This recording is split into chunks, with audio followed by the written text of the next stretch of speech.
वैदिक और पुराणिक ग्रंथों में जिन देवताओं के युद्धों का उल्लेख मिलता है उन्हें केवल आधुनिक अर्थों में हथियारों, सेनाओं और रक्तपात वाले युद्धों के रूप में समझना एक बड़ी वैचारिक भूल होगी, क्योंकि शास्त्रों में ये युद्ध मूलतः ब्रह्मांडीय संतुलन, ऊर्जा संघर्ष और धर्म के टकराव का प्रतीक हैं, न कि केवल भौतिक हिंसा। ऋग्वेद से लेकर विष्णु पुराण, भागवत पुराण और महाभारत तक युद्ध शब्द का प्रयोग कई स्तरों पर किया गया है। कभी यह इंद्र और वृत्र के बीच जल ऊर्जा और अवरोध के संघर्ष का संकेत देता है, कभी देवताओं और असुरों के बीच चेतना, सत्ता और यज्ञ ऊर्जा के नियंत्रण की लड़ाई को दर्शाता है। वैदिक दृष्टि में देवता कोई मानवसदृश योद्धा नहीं थे, बल्कि वे प्राकृतिक, मानसिक और ब्रह्मांडीय शक्तियों के प्रतिनिधि थे। इंद्र वर्षा और शक्ति का, अग्नि ऊर्जा और रूपांतरण का, वरुण नियम और ऋत का, और सूर्य चेतना और प्रकाश का प्रतीक था। इसी प्रकार असुरों को केवल बुरे प्राणी नहीं माना गया, बल्कि वे भी शक्तिशाली चेतन शक्तियां थे, जिनका झुकाव सत्ता, भोग और नियंत्रण की ओर था। जब शास्त्र कहते हैं कि देवताओं और असुरों के बीच युद्ध हुआ, तो उसका वास्तविक अर्थ यह होता है कि ब्रह्मांड में संतुलन बिगड़ रहा था, ऋत यानी कॉस्मिक ऑर्डर बाधित हो रहा था, और उसे पुनः स्थापित करने के लिए शक्तियों के बीच टकराव अनिवार्य हो गया था। उदाहरण के लिए, इंद्रवृत्र युद्ध को अगर केवल तलवार और वज्र की लड़ाई मान लिया जाए तो उसका गूढ़ अर्थ खो जाता है। वास्तव में वृत्र सूखा, अवरोध और ऊर्जा रुकावट का प्रतीक है, और इंद्र उसका विनाश करके पृथ्वी पर जल, जीवन और गति को पुनः प्रवाहित करता है, जो एक ब्रह्मांडीय घटना है, न कि केवल युद्ध। इसी तरह समुद्र मंथन को भी अक्सर एक पौराणिक कथा की तरह देखा जाता है, जबकि वह असल में देव और असुर शक्तियों के बीच ऊर्जा संतुलन और संसाधन वितरण की प्रक्रिया का प्रतीक है, जिसमें अमृत, विष और दिव्य तत्व निकलते हैं। यह सीधा संकेत है कि ये युद्ध घटनाएं ब्रह्मांडीय स्तर पर घट रही थीं। शास्त्रों में यह भी स्पष्ट किया गया है कि देवताओं के युद्धों का उद्देश्य कभी भूमि विस्तार, व्यक्तिगत विजय या अहंकार संतोष नहीं था, बल्कि धर्म की पुनर्स्थापना, ऊर्जा संतुलन और चेतना का संरक्षण था। यही कारण है कि इन युद्धों में हमेशा किसी न किसी रूप में पृथ्वी, यज्ञ, मानव समाज और प्रकृति प्रभावित होती है, क्योंकि पृथ्वी ही वह क्षेत्र है जहां कर्म, चेतना और ऊर्जा तीनों एक साथ सक्रिय होते हैं। वैदिक ऋषियों ने युद्ध को संघर्ष के व्यापक अर्थ में देखा, जहां विचार, चेतना, शक्ति और नियम टकराते हैं, और इसी कारण देवताओं के युद्धों को केवल इतिहास नहीं बल्कि कॉस्मिक प्रोसेसेस के रूप में दर्ज किया गया।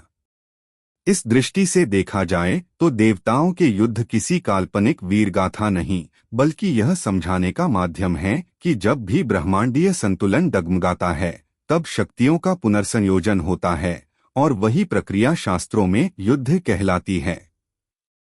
यही गहरी समझ आगे के भागों में यह स्पष्ट करने का आधार बनेगी कि ऐसे युद्धों के लिए पृथ्वी ही मंच क्यों बनी, और क्यों स्वर्ग या अन्य लोक नहीं, बल्कि भूलोक बार बार इन ब्रह्मांडीय घटनाओं का केंद्र बनता रहा।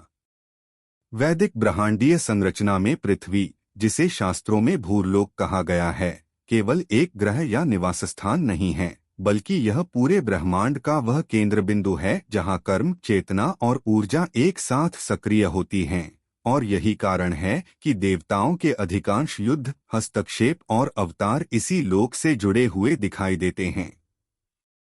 वेदों, उपनिषदों और पुराणों में लोक व्यवस्था को त्रिलोक या चतुर्दश लोकों के रूप में समझाया गया है। ऊपर स्वर्ग, महरलोक, तपोलोक जैसे सूक्ष्म और चेतनात्मक लोक, नीचे पाताल और अन्य लोक, और इनके बीच स्थित भूलोक, जो स्थूल और सूक्ष्म के बीच सेतु का कार्य करता है। भूलोक ही एकमात्र ऐसा क्षेत्र है जहां कर्म पूरी तरह फलदायी होता है, जहां कार्य, इच्छा और परिणाम एक ही स्तर पर टकराते हैं, और जहां चेतना को अपने निर्णयों के वास्तविक परिणामों का अनुभव होता है। स्वर्ग लोक में देवता भोग और फल की अवस्था में होते हैं, वहां कर्म की स्वतंत्रता सीमित होती है। पाताल लोक में शक्ति और संसाधन तो होते हैं, लेकिन धर्म और चेतना का संतुलन नहीं होता, जबकि पृथ्वी पर ही ऐसा संतुलन संभव है जहां स्वतंत्र इच्छा, नैतिक निर्णय और प्राकृतिक नियम एक साथ कार्य करते हैं। यही कारण है कि वैदिक ऋषियों ने पृथ्वी को कर्मभूमि कहा, ऐसा क्षेत्र जहां चेतना का विकास संभव है और जहां किसी भी ब्रह्मांडीय असंतुलन का सीधा प्रभाव पड़ता है। जब देवताओं और असुरों के बीच संघर्ष होता है तो उसका मूल कारण केवल सत्ता या शक्ति नहीं होता, बल्कि यज्ञ ऊर्जा, प्राकृतिक प्रवाह, ऋत, कॉस्मिक ऑर्डर और मानव समाज की स्थिरता से जुड़ा होता है, और ये सभी तत्व पृथ्वी से सीधे जुड़े हुए हैं। उदाहरण के लिए, इंद्र का युद्ध वृत्र से केवल एक देवासुर संघर्ष नहीं है, बल्कि वर्षा, नदियों, कृषि और जीवन चक्र को पुनः सक्रिय करने की प्रक्रिया है, और यह प्रक्रिया केवल पृथ्वी पर ही सार्थक हो सकती है, स्वर्ग या अन्य लोकों में नहीं। इसी तरह यज्ञों की शक्ति भी केवल पृथ्वी पर ही प्रभावी मानी गई है, क्योंकि यज्ञ मानव चेतना, प्रकृति और देवऊर्जाओं को जोड़ने का माध्यम है, और देवताओं की शक्ति स्वयं इन यज्ञों से पोषित होती है। इसका अर्थ यह हुआ कि यदि पृथ्वी पर असंतुलन उत्पन्न होता है, यदि अधर्म बढ़ता है या यदि यज्ञ ऊर्जा बाधित होती है, तो उसका प्रभाव सीधे देवताओं की सत्ता और ब्रह्मांडीय संतुलन पर पड़ता है, जिससे युद्ध या हस्तक्षेप अनिवार्य हो जाता है। वैदिक दृष्टि में भूलोक ही वह मंच है जहां निर्णय लिए जाते हैं, परिणाम तय होते हैं और चेतना की दिशा बदलती है। इसलिए देवताओं के लिए भी पृथ्वी से अलग रहकर युद्ध करना अर्थहीन होता। यही कारण है कि अवतार भी स्वर्ग में नहीं बल्कि पृथ्वी पर होते हैं, क्योंकि केवल यही कर्म का पूर्ण प्रभाव संभव है। इस प्रकार पृथ्वी का विशेष स्थान किसी भावनात्मक या धार्मिक कारण से नहीं, बल्कि एक सटीक ब्रह्मांडीय नियम के कारण है। भूलोक वह क्षेत्र है जहां ब्रह्मांड स्वयं अपने संतुलन को सुधारता है, और देवताओं के युद्ध उसी सुधार प्रक्रिया का बाहरी रूप हैं। यही समझ आगे यह स्पष्ट करने वाली है कि क्यों देवता, असुर और मानव तीनों की नियति पृथ्वी पर आकर टकराती है, और क्यों हर बड़ा ब्रह्मांडीय संघर्ष अंततः इसी लोक में आकार लेता है। वैदिक और पुराणिक ग्रंथों में देवता, असुर और मानव को अलग अलग जातियों या केवल नैतिक श्रेणियों के रूप में नहीं, बल्कि चेतना, प्रवृत्ति और शक्ति उपयोग के तीन भिन्न मॉडल के रूप में परिभाषित किया गया है, और इन तीनों का साझा मिलन बिंदु पृथ्वी ही है। इसी कारण सभी बड़े युद्धों और संघर्षों का केंद्र भूलोक बना। देवता वे शक्तियां हैं जो ऋत यानी ब्रह्मांडीय नियम, संतुलन और नियमित प्रवाह का प्रतिनिधित्व करती हैं। असुर वे शक्तियां हैं जो संसाधन, सत्ता और ऊर्जा के तीव्र संचय की ओर झुकी होती हैं, और मानव वह चेतन इकाई है जिसके पास स्वतंत्र इच्छा, नैतिक चयन और कर्म करने की पूर्ण क्षमता होती है। स्वर्ग लोक में देवता अपने पूर्व कर्मों के फल भोगते हैं, वहां निर्णय लेने की स्वतंत्रता सीमित होती है। पाताल या असुर लोकों में शक्ति और भोग की अधिकता होती है, लेकिन वहां कर्म का नैतिक संतुलन नहीं होता। केवल पृथ्वी ही ऐसा लोक है जहां देवताओं की ऊर्जा, असुरों की शक्ति और मानव की चेतना एक साथ सक्रिय होती है। यही कारण है कि जब भी ब्रह्मांडीय संतुलन बिगड़ता है, चाहे वह यज्ञों के रुकने से हो, प्राकृतिक प्रवाह के बाधित होने से हो या सत्ता के असंतुलन से, तो उसका प्रभाव सबसे पहले पृथ्वी पर दिखाई देता है, और वहीं उसका समाधान भी आवश्यक हो जाता है। पुराणों में बार बार यह संकेत मिलता है कि असुर पृथ्वी पर अधिकार चाहते थे, क्योंकि यहाँ कर्म के माध्यम से सत्ता को स्थायी बनाया जा सकता है। देवता पृथ्वी की रक्षा इसलिए करते थे क्योंकि यहीं से उन्हें यज्ञ ऊर्जा और संतुलन मिलता है, और मानव इन दोनों शक्तियों के बीच खड़ा होकर निर्णय करता है कि वह किस प्रवृत्ति को पोषण देगा।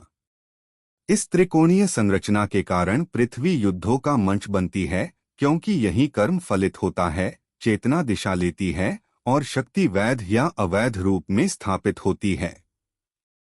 उदाहरण के लिए, महाभारत का युद्ध केवल दो राजवंशों की लड़ाई नहीं था, बल्कि यह देवतुल्य धर्म प्रवृत्ति और असुरतुल्य सत्ता प्रवृत्ति के बीच टकराव था, जिसमें मानव अपने कर्म और निर्णय के माध्यम से परिणाम तय कर रहा था। इसी प्रकार इंद्र और वृत्र का संघर्ष भी देवसुर संघर्ष होने के बावजूद पृथ्वी से जुड़ा है, क्योंकि वर्षा, नदियां, कृषि और जीवन चक्र सीधे मानव और पृथ्वी पर निर्भर हैं। वैदिक दृष्टि में यह भी स्पष्ट किया गया है कि देवता स्वयं पृथ्वी पर सीधे युद्ध नहीं कर सकते जब तक मानव कर्मभूमि सक्रिय न हो, क्योंकि बिना कर्म के संघर्ष अर्थहीन होता है और बिना चेतना के शक्ति अराजक हो जाती है। इसलिए देवताओं के युद्ध वास्तव में मानव चेतना और पृथ्वी के माध्यम से लड़े गए ब्रह्मांडीय संघर्ष होते हैं, जहां असुर शक्ति का अतिरेक दिखाते हैं, देवता संतुलन चाहते हैं और मानव अपने चुनाव से तय करता है कि कौन सी शक्ति स्थायी होगी। इस कारण पृथ्वी केवल एक भौगोलिक स्थान नहीं, बल्कि निर्णय क्षेत्र, संतुलन स्थल और ब्रह्मांडीय न्याय का सक्रिय केंद्र बन जाती है। और यही वजह है कि देवता, असुर और मानव तीनों की नियति, टकराव और समाधान बार बार इसी लोक में घटित होते हैं। यही समझ आगे यह स्पष्ट करने वाली है कि स्वर्ग और अन्य लोकों में युद्ध क्यों नहीं होते थे और क्यों केवल पृथ्वी ही वह मंच थी जहां ब्रह्मांड स्वयं अपने असंतुलन को सुधारता था। वैदिक और पुराणिक शास्त्रों में यह बात स्पष्ट रूप से स्थापित है कि स्वर्ग, महरलोक, तपोलोक जैसे उच्च लोकों और पाताल जैसे निम्न लोकों में युद्ध उसी अर्थ में संभव नहीं था जैसे पृथ्वी पर होता है, क्योंकि इन लोकों की संरचना, उद्देश्य और चेतना स्तर भूलोक से मूलतः भिन्न हैं। स्वर्ग लोक को शास्त्रों में भोगलोक कहा गया है, जहां देवता अपने पूर्व कर्मों के फल का उपभोग करते हैं। वहां स्वतंत्र इच्छा सीमित होती है, निर्णय क्षमता कर्मफल से बंधी रहती है और नई कर्म सृष्टि की गुंजाइश बहुत कम होती है। इसलिए वहां युद्ध जैसा निर्णायक संघर्ष टिक नहीं सकता। युद्ध के लिए जिस सक्रिय कर्मभूमि, नैतिक टकराव और परिणाम निर्माण की आवश्यकता होती है, वह स्वर्ग में अनुपस्थित है, क्योंकि वहां देवता फल भोगने की अवस्था में होते हैं, फल गढ़ने की अवस्था में नहीं। इसी तरह महरलोक, जनलोक और तपोलोक जैसे उच्च लोक तप, ज्ञान और सूक्ष्म चेतना के क्षेत्र हैं, जहां संघर्ष का रूप युद्ध नहीं बल्कि तपस्या, साधना और चेतना परिवर्तन होता है। वहां शक्ति का प्रयोग हिंसा से नहीं बल्कि संयम और ज्ञान से किया जाता है, इसलिए भौतिक युद्ध वहां अप्रासंगिक हो जाता है। दूसरी ओर पाताल और उससे नीचे के लोकों में शक्ति, संसाधन और भोग तो अत्यधिक होते हैं, लेकिन वहां धर्म और रीत, कॉस्मिक ऑर्डर की सक्रिय भूमिका नहीं होती। वहां संघर्ष सत्ता और उपभोग तक सीमित रहता है, लेकिन वह ब्रह्मांडीय संतुलन को निर्णायक रूप से प्रभावित नहीं कर सकता, क्योंकि कर्म का फल वहां पृथ्वी की तरह पूर्ण रूप से प्रकट नहीं होता।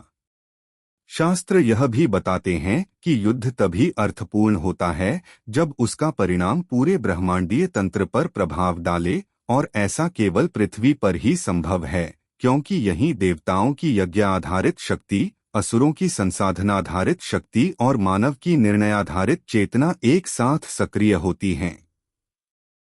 स्वर्ग में देवताओं की शक्ति यज्ञों पर निर्भर होती है, जो पृथ्वी पर ही संपन्न होते हैं। अतः पृथ्वी पर असंतुलन उत्पन्न हुए बिना स्वर्ग में युद्ध का कोई स्थायी अर्थ नहीं बनता। यही कारण है कि जब भी असुर स्वर्ग पर अधिकार करते हैं तो उसका समाधान अंततः पृथ्वी से ही निकलता है, या तो यज्ञों के पुनर्स्थापन से, या अवतार के माध्यम से, या मानव कर्मभूमि में संतुलन स्थापित करके। शास्त्रों में यह भी संकेत मिलता है कि स्वर्ग और अन्य लोक स्थिर अवस्थाएं हैं, जबकि पृथ्वी गतिशील अवस्था है। युद्ध गतिशीलता, परिवर्तन और पुनर्संयोजन की प्रक्रिया है, जो केवल भूलोक की प्रकृति के अनुकूल है। इस दृष्टि से देखा जाए तो स्वर्ग में युद्ध का न होना किसी कमजोरी या कथा सुविधा का परिणाम नहीं, बल्कि एक सटीक वैदिक सिद्धांत है। जहां कर्म की स्वतंत्रता नहीं, वहां निर्णायक संघर्ष भी नहीं। इसलिए देवताओं और असुरों के बीच जो भी निर्णायक टकराव होता है, वह अंततः पृथ्वी पर ही उतरता है, क्योंकि केवल यही कर्म अपना पूरा परिणाम दिखा सकता है, चेतना दिशा बदल सकती है और ब्रह्मांडीय संतुलन वास्तविक रूप से पुनर्स्थापित हो सकता है। यही समझ अगले भाग में यह स्पष्ट करेगी कि यज्ञ, ऊर्जा और पृथ्वी का आपसी संबंध क्या है और क्यों युद्धों की जड़ अंतः यज्ञ प्रणाली और भूलोक से जुड़ी होती है। वैदिक और पुराणिक ग्रंथों में यज्ञ को केवल धार्मिक अनुष्ठान नहीं माना गया, बल्कि उसे ऊर्जा संचरण, ब्रह्मांडीय संतुलन और देवताओं की सक्रिय शक्ति का मूल स्रोत बताया गया है। और यही कारण है कि देवताओं के युद्धों का पृथ्वी से सीधा और अनिवार्य संबंध स्थापित होता है। ऋग्वेद में बार बार यह संकेत मिलता है कि देवताओं की शक्ति यज्ञ से उत्पन्न होती है। अग्नि को देवताओं का मुख कहा गया, क्योंकि यज्ञ के माध्यम से ही मनुष्य पृथ्वी से देवऊर्जाओं तक पहुंच बनाता है। स्वर्ग लोक में देवता स्वयं यज्ञ नहीं करते, उनकी शक्ति का पोषण पृथ्वी पर संपन्न होने वाले यज्ञों से होता है, जिससे यह स्पष्ट हो जाता है कि यदि पृथ्वी पर यज्ञ प्रणाली बाधित होती है तो स्वर्ग की सत्ता भी अस्थिर हो जाती है।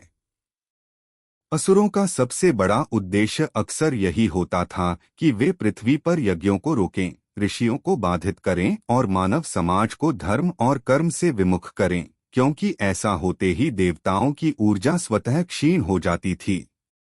यही कारण है कि जैसे ही पृथ्वी पर यज्ञ रुकते हैं, देवताओं और असुरों के बीच संघर्ष अनिवार्य हो जाता है। यह संघर्ष केवल हथियारों का नहीं, बल्कि ऊर्जा स्रोतों के नियंत्रण का होता है। वैदिक दृष्टि में पृथ्वी वह एकमात्र लोक है जहां पंचमहाभूत पृथ्वी, जल, अग्नि, वायु और आकाश पूर्ण रूप से सक्रिय और संतुलित अवस्था में होते हैं, और यज्ञ इन पांचों तत्वों को समन्वित करके ब्रह्मांडीय ऊर्जा को पुनः व्यवस्थित करता है। जब यह समन्वय टूटता है, तब प्रकृति में असंतुलन, समाज में अधर्म और ब्रह्मांड में अस्थिरता उत्पन्न होती है, जिसे शास्त्र युद्ध के रूप में व्यक्त करते हैं। इंद्र का वृत्र से युद्ध, अग्नि की पुनर्स्थापना, सूर्य और सोम से जुड़े संघर्ष, ये सभी उदाहरण बताते हैं कि युद्धों की जड़ पृथ्वी पर ऊर्जा प्रवाह के अवरोध में है। यज्ञ के बिना देवता निष्क्रिय हो जाते हैं, क्योंकि उनकी भूमिका केवल भोग या सत्ता नहीं, बल्कि प्राकृतिक और ब्रह्मांडीय प्रक्रियाओं का संचालन है, और यह संचालन पृथ्वी से ही संभव है। इसी कारण हर बड़े युद्ध से पहले या बाद में शास्त्रों में यज्ञों की स्थापना, ऋषियों की रक्षा और कर्मभूमि की शुद्धि का उल्लेख मिलता है। वैदिक दृष्टि में यह भी स्पष्ट है कि पृथ्वी पर ही मानव चेतना यज्ञ के माध्यम से देवताओं के साथ साझेदारी करती है। यह साझेदारी टूटते ही असुर प्रवृत्तियां हावी होने लगती हैं और युद्ध अपरिहार्य हो जाता है। इस प्रकार देवताओं के युद्ध पृथ्वी पर इसलिए होते हैं क्योंकि यही ऊर्जा का स्रोत है, यही संतुलन टूटता है और यही उसका सुधार संभव है। स्वर्ग या अन्य लोक केवल प्रभाव झेलते हैं, लेकिन कारण और समाधान दोनों भूलोक में ही जन्म लेते हैं। यही गहरी संरचना आगे यह समझाने का आधार बनेगी कि देवताओं की अपनी भी सीमाएं क्यों थीं और क्यों वे पृथ्वी के नियमों और कर्मभूमि से अलग होकर कार्य नहीं कर सकते थे। वैदिक और पुराणिक ग्रंथों में देवताओं को सर्वशक्तिमान, सर्वज्ञ या नियमों से परे सत्ता के रूप में नहीं, बल्कि विशिष्ट भूमिकाओं में बंधी हुई ब्रह्मांडीय शक्तियों के रूप में प्रस्तुत किया गया है, और यही कारण है कि वे पृथ्वी के नियमों, कर्म सिद्धांत और यज्ञ प्रणाली से अलग होकर कार्य नहीं कर सकते थे। देवतारित अर्थात कॉस्मिक ऑर्डर के संरक्षक हैं, उसके निर्माता नहीं। वे नियमों को लागू करते हैं, नियम गढ़ते नहीं। ऋग्वेद और ब्राह्मण ग्रंथों में स्पष्ट रूप से बताया गया है कि देवताओं की शक्ति स्थायी नहीं होती, बल्कि कर्म, यज्ञ और मानवीय चेतना पर निर्भर होती है, और यही निर्भरता उनकी सबसे बड़ी सीमा है।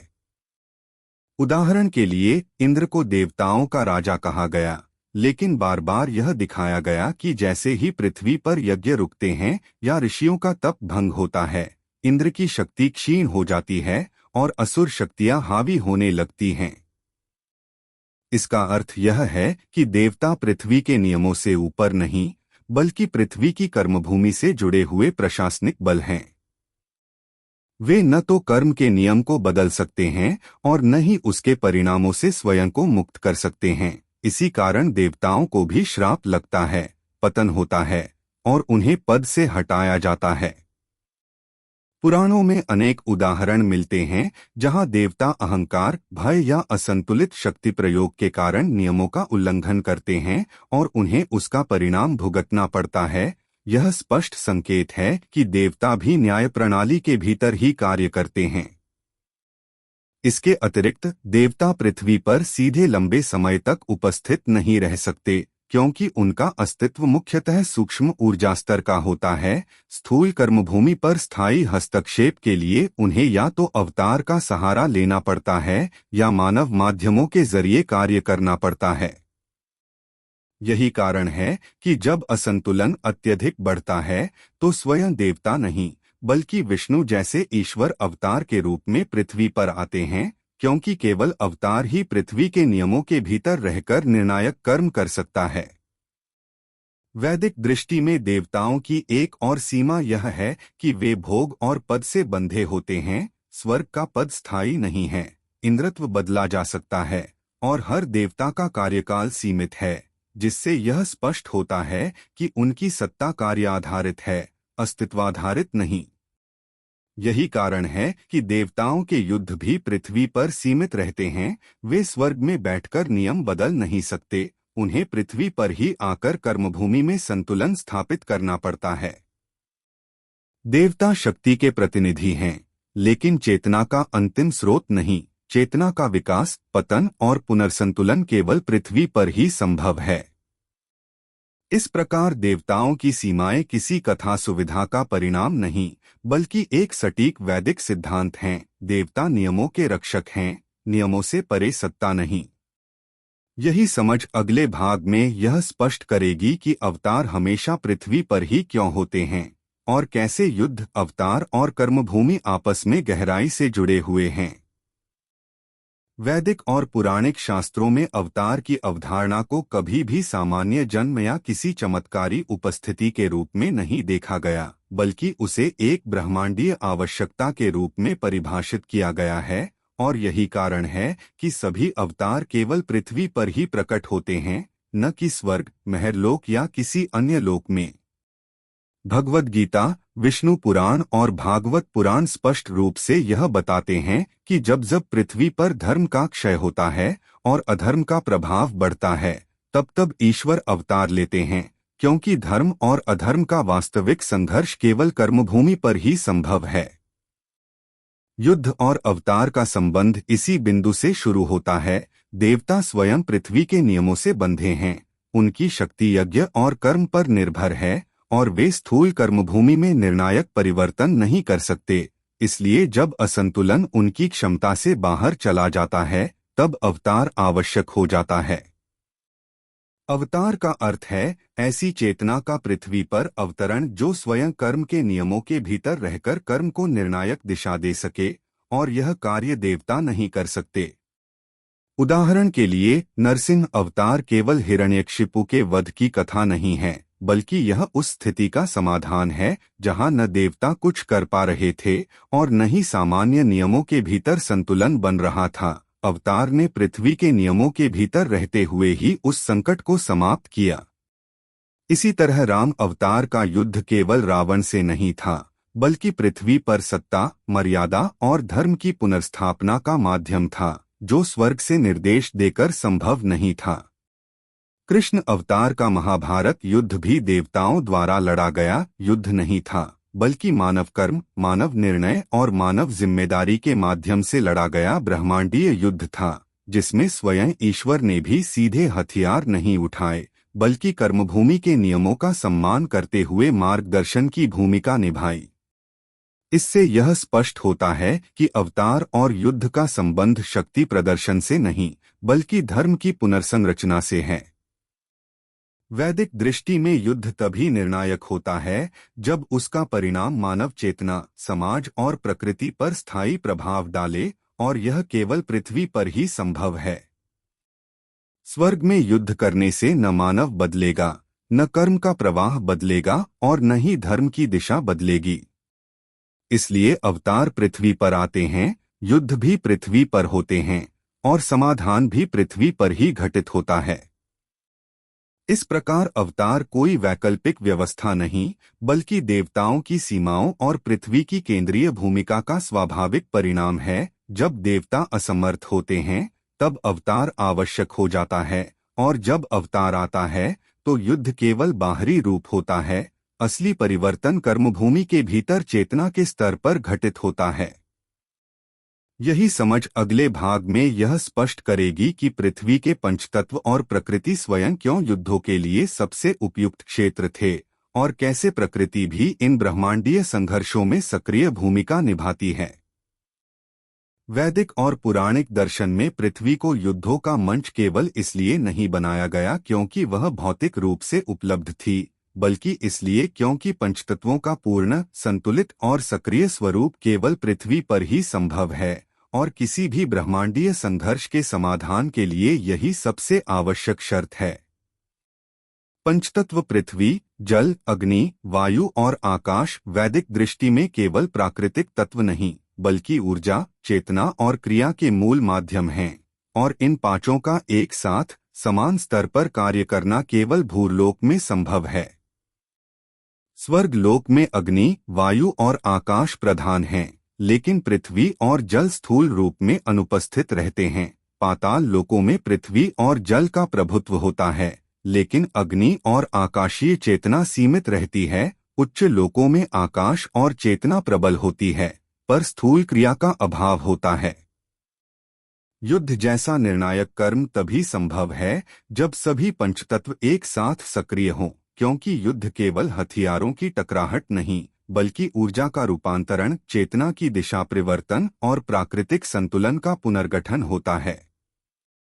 पृथ्वी पर ही अग्नि जल को वाष्प में बदलती है, वायु उसे गतिशील बनाती है, आकाश उसे दिशा देता है, और पृथ्वी उसे स्थिरता प्रदान करती है। यही वह प्रक्रिया है जिसे शास्त्रों में ऋत यानी कॉस्मिक ऑर्डर कहा गया है। जब यह संतुलन बिगड़ता है, तब युद्ध की स्थिति उत्पन्न होती है, और उसका समाधान भी पंचतत्वों के पुनर्संतुलन से ही संभव होता है। उदाहरण के लिए इंद्रवृत्र संघर्ष को देखें तो वह केवल देवसुर युद्ध नहीं, बल्कि जलतत्व के अवरोध और उसके मुक्त प्रवाह का प्रश्न था, जो केवल पृथ्वी पर ही जीवन चक्र को प्रभावित कर सकता था। समुद्र मंथन में अग्नि, जल, पृथ्वी और वायु सभी तत्व सक्रिय थे, और उसका परिणाम अमृत, विष और ऊर्जा संतुलन के रूप में सामने आया। महाभारत के युद्ध में भी प्रकृति मूक दर्शक नहीं थी। धरती का कांपना, सूर्य और ग्रहों की स्थिति, वायु का परिवर्तन, ये सभी संकेत हैं कि युद्ध पंचतत्वीय स्तर पर घट रहा था, केवल मानव स्तर पर नहीं। वैदिक शास्त्र यह स्पष्ट करते हैं कि देवता स्वयं पंचतत्वों के प्रतिनिधि हैं, अग्नि अग्नि तत्व का, वरुण जल तत्व का, वायु वायु तत्व का, लेकिन इन सभी का सामूहिक, नियंत्रित और नैतिक उपयोग केवल पृथ्वी पर ही संभव है, क्योंकि यही मानव चेतना इन तत्वों को कर्म के माध्यम से दिशा देती है। इसीलिए पृथ्वी को केवल युद्ध भूमि नहीं, बल्कि ब्रह्मांडीय प्रयोगशाला कहा जा सकता है, जहां प्रकृति स्वयं यह तय करती है कि कौन सी शक्ति संतुलन में है और कौन सी अति में। देवताओं के युद्ध इसलिए पृथ्वी पर होते हैं क्योंकि यहीं पंचतत्व प्रतिक्रिया देते हैं, यहीं कर्म फलित होता है, और यहीं चेतना का स्तर बदलता है। किसी अन्य लोक में युद्ध करने से केवल शक्ति का प्रदर्शन होता, लेकिन संतुलन की वास्तविक पुनर्स्थापना नहीं होती। इस प्रकार प्रकृति और पंचतत्व केवल युद्ध की पृष्ठभूमि नहीं, बल्कि उसके निर्णायक घटक हैं, और यही कारण है कि वैदिक व्यवस्था में पृथ्वी को हर बड़े ब्रह्मांडीय संघर्ष के लिए सबसे उपयुक्त और अनिवार्य क्षेत्र माना गया। यही समझ अगले भाग में यह स्पष्ट करेगी कि पुराणों में वर्णित सभी प्रमुख युद्धों का मंच पृथ्वी ही क्यों रहा, चाहे वह देवसुर संघर्ष हो या मानव इतिहास का निर्णायक युद्ध।